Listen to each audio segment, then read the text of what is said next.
This special MPC broadcast, of course, the Reserve Bank Governor Lesetja Kganyago is set to deliver the latest decision on interest rates any moment now.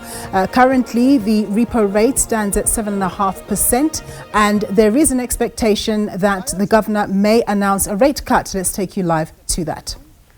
And then partly reversed.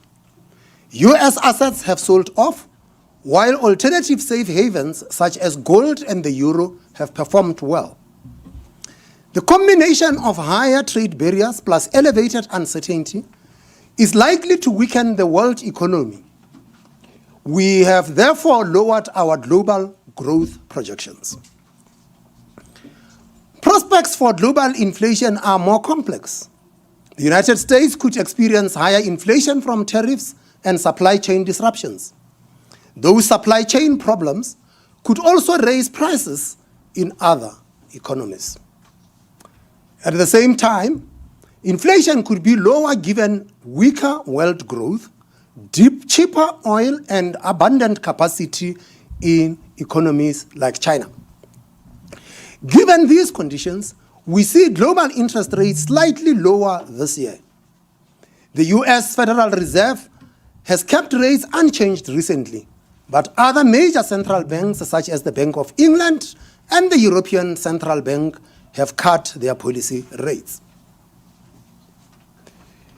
Turning to South Africa, we do not yet have the official data for growth in the first quarter. However, the indicators for sectors like mining and manufacturing have been disappointing, and unemployment has risen. In our last meeting, we warned of downside risks to our growth forecasts. We have now trimmed our GDP projections and expect growth of 1.2% this year, rising to 1.8% by 2027. The outlook for structural reforms remains positive, but there are also headwinds like lower global growth. Given the lower forecast, we assess the risks to growth as balanced. Moving to prices, inflation was below 3% again in April. The undershoot of the target mainly reflects falling fuel costs, but underlying inflation is also well contained. Core inflation came in at 3% at the bottom of our target range. Looking forward, we have revised down our inflation forecasts. This reflects the lower starting point as well as a stronger exchange rate assumption and lower world oil prices. These factors offset pressure on fuel costs from the higher fuel levy announced in the budget. In addition, our previous forecast included VAT increases, which have since been cancelled. We see balanced risks to this forecast. The threat of rand depreciation that we warned of at our last meeting, given both global and domestic factors, manifested last month, with the currency briefly touching a multi-year low against the US dollar. But the exchange rate has since recovered, and conditions seem more settled than they did in March, even if the global environment remains uncertain. Against this backdrop, the MPC decided to reduce the policy rate by 25 basis points with effect from the 30th of May. 5 members favored this action, while 1 preferred a cut of 50 basis points. While the inflation outlook appears benign, we considered an adverse scenario which illustrates the upside risks. This was based on a global slowdown triggered by escalating trade tensions where the rand depreciates sharply. The scenario showed how a country with some fundamental vulnerabilities like South Africa risks stagflation, with growth moving lower while inflation rises due to currency weakness. In these conditions, monetary policy tightens to stabilize the macro economy. In this meeting, we also considered a scenario with a 3% inflation objective, which corresponds to the low end of our target range. For some years now, internal and external analysis has shown that our inflation target is too high and too wide.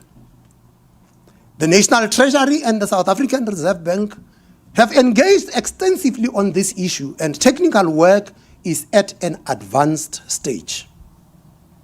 Now that inflation has slowed, we have a chance to lock in lower inflation at low cost. This scenario illustrates that opportunity. For a 3% objective, our quarterly projection model shows a lower path for interest rates. Both our baseline and the 3% scenario have a cut in this quarter. However, rates move steadily lower in this scenario as inflation comes down. The policy rate falls to just under 6% rather than staying above 7% as in the baseline. Inflation expectations stabilize at 3% during 2026, helped by the experience of lower inflation. Growth is somewhat slower at first because real rates are initially higher.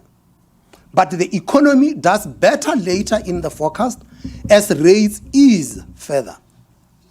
The MPC is of the view that the 3% scenario is more attractive than the 4.5% baseline, and we would like to see inflation expectations move lower towards the bottom end of our target range. We will also consider scenarios with a 3% objective at our future meetings. The global environment remains difficult, which makes domestic reform critical for achieving healthy growth. The SARB's main contribution is to deliver price stability, and we see scope to lock in low inflation and clear the way for sustainably lower interest rates. Additional measures that would improve economic conditions include reaching a prudent public debt level, further repairing and strengthening network industries, lowering administered price inflation, and keeping real wage growth in line with productivity gains. That concludes our statement. And it's at this stage we would like to give you an opportunity to ask questions, to direct the questions to me, and we will then see who amongst us responds to the questions.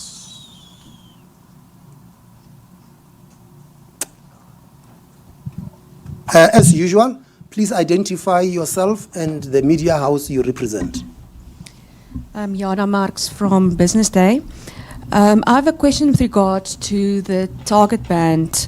Deputy Governor Fundi Chazibana at the pre-budget briefing, she referenced alignment with our trading partners. So I'm wondering which international models or benchmarks are informing the SARB's analysis or consultation process with the Treasury?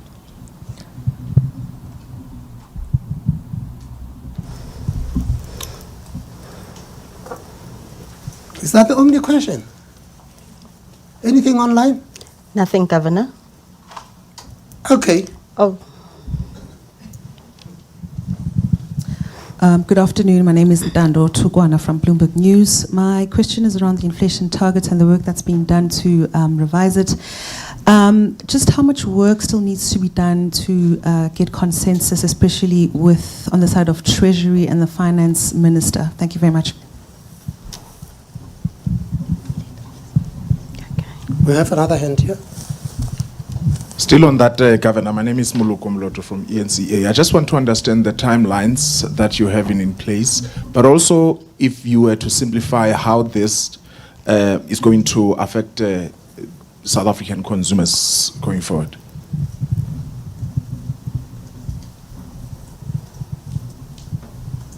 Okay. Yana, you wanted to know which international benchmarks. Today, we will release a summary of the inflation targeting conference that we had in Cape Town that marked 25 years of inflation targeting in South Africa. Accompanying that summary will also be a working paper produced by the staff of the Reserve Bank. In addition to that, there are papers that were commissioned by the Treasury and additional papers that were done by various other staff of the South African Reserve Bank. It's comprehensive. Just to put you at ease, to say to you, the advanced economies are targeting 2%. If we look at the emerging market universe and we take the median inflation target, the median inflation target for the emerging market countries is 3%. And when many emerging markets have revised their targets, and some not so developed but not emerging markets, had also revised their targets, we can't find any country that had revised their target higher except one. And that one country is New Zealand. And that's because they used to have a target range of 0 to 2%. And they revised the target from 0 to 2% to 1 to 3%. Everyone else had revised the target lower. But you said international benchmarks. Let's benchmark ourselves against ourselves. We introduced an inflation target of 3 to 6. We revised it to 3 to 5. And there was an agreement that once we reach 3 to 5, we will take the target to 2 to 4. But it was considered too risky to announce the 2 to 4 at that time. And 3 to 5 got announced. We got hit by an international shock that took the inflation outside of the target. If you asked what the policy mistake of the time was, the policy mistake of the time was to decide to revert back to 3 to 6 instead of sticking with the 3 to 5 and say we have experienced a shock. Instead of us achieving the 3 to 5 in 2004 as expected, we will achieve it later. And what then, if you read Minister Manuel's statement, said, at an appropriate time, we will revert to the 3 to 5% target. Manuel left, Mboweni left, the appropriate time never arrived. That is us. So the work was done then.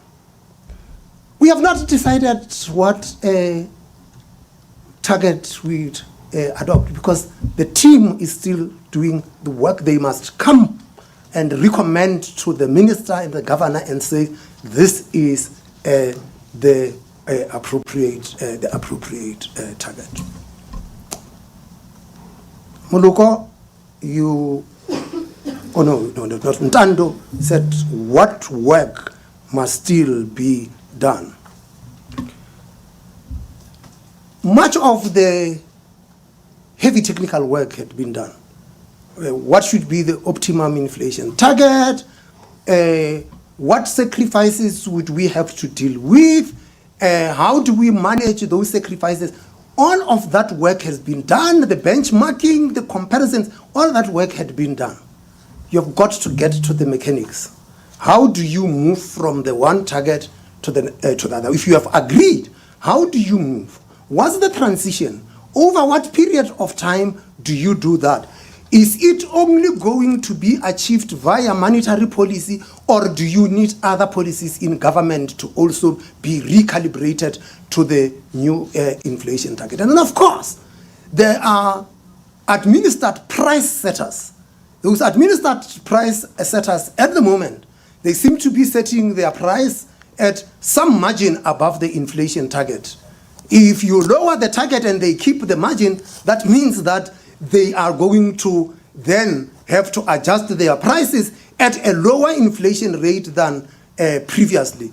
Or even better, if everybody had bought into the new target, that they would then think that their prices should be adjusted in accordance with a new lower target. So for now, the teams must do their work and make the recommendation. The work is at an advanced stage. That's what I would say to you.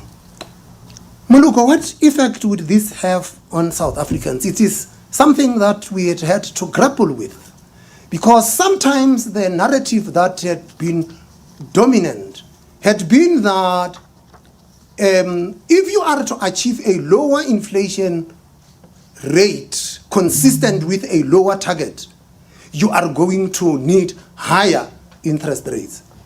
This argument just baffles me. I cannot think of any country that targets a 2% inflation that has got interest rates like the ones we are having. They are having lower interest rates. Even the countries that are targeting 3% are having lower interest rates.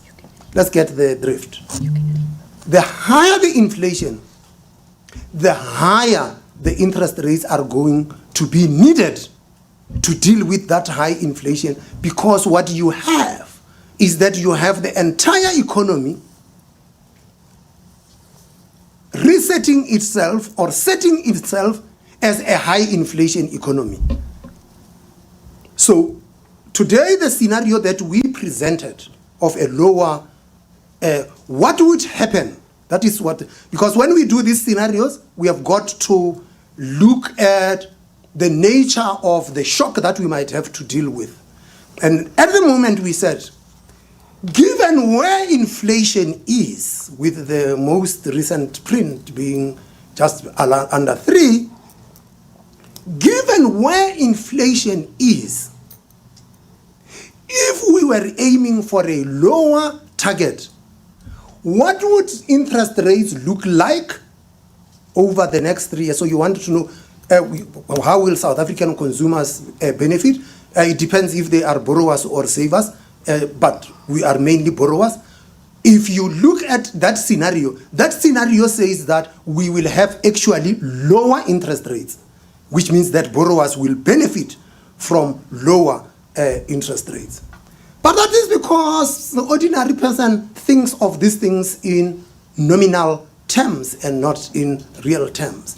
And the question that people will then often have to come down to, in the scenario we say that instead of the 7% that we are talking about, that 7% is what economists will call the nominal rate in steady state. That's where we would actually be getting to. How did we arrive at that 7%?